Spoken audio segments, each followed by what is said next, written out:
ನಮಸ್ಕಾರ. ಯಾರ್ಯಾರು subscribe ಮಾಡಿಲ್ವೋ subscribe ಮಾಡಿ.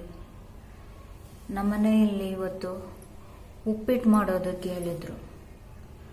ಈ ಉಪ್ಪಿಟ್ಟು ಮಾಡೋದು ತುಂಬ ಕಷ್ಟ. ಇದಕ್ಕೆ ಟ್ಯಾಲೆಂಟ್ ಬೇಕು. ಇದನ್ನು ಯಾರಂದರೆ ಅವ್ರು ಮಾಡೋಕ್ಕಾಗಲ್ಲ.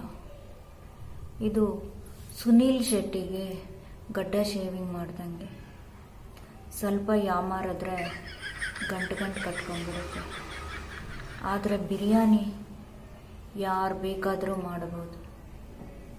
ಅದು ಹೆಂಗೆ ಮಾಡಿದ್ರೂ ಚೆನ್ನಾಗಿ ಬರುತ್ತೆ. ಅದರ ಟೇಸ್ಟು. ಬಿರಿಯಾನಿ ಬಂದು ಐಶ್ವರ್ಯ ರೈಗೆ ಹೋಲಿಸ್ಬೋದು. ಐಶ್ವರ್ಯ ರೈಗೆ ಮೇಕಪ್ ಮಾಡ್ದಂಗೆ. ಐಶ್ವರ್ಯ ರೈಗೆ ಮೇಕಪ್ ಮಾಡಿದ್ರೂ ಚೆನ್ನಾಗಿರುತ್ತೆ, ಮಾಡದಿದ್ರೂ ಚೆನ್ನಾಗಿರುತ್ತೆ. ಆದರೆ ಆ ಉಪ್ಪಿಟ್ಟು ನಾವು ಎಷ್ಟು ಕಷ್ಟಪಟ್ಟು ಮಾಡಿದ್ರು ತಿನ್ನೋಕೆ ಯಾರೂ ಇಷ್ಟಪಡಲ್ಲ. ಆದರೆ ಬಿರಿಯಾನಿನ ಹೆಂಗೆ ಮಾಡಿಕೊಟ್ರು ಯಾರು ಬೇಕಾದರೂ ತಿಂತಾರೆ.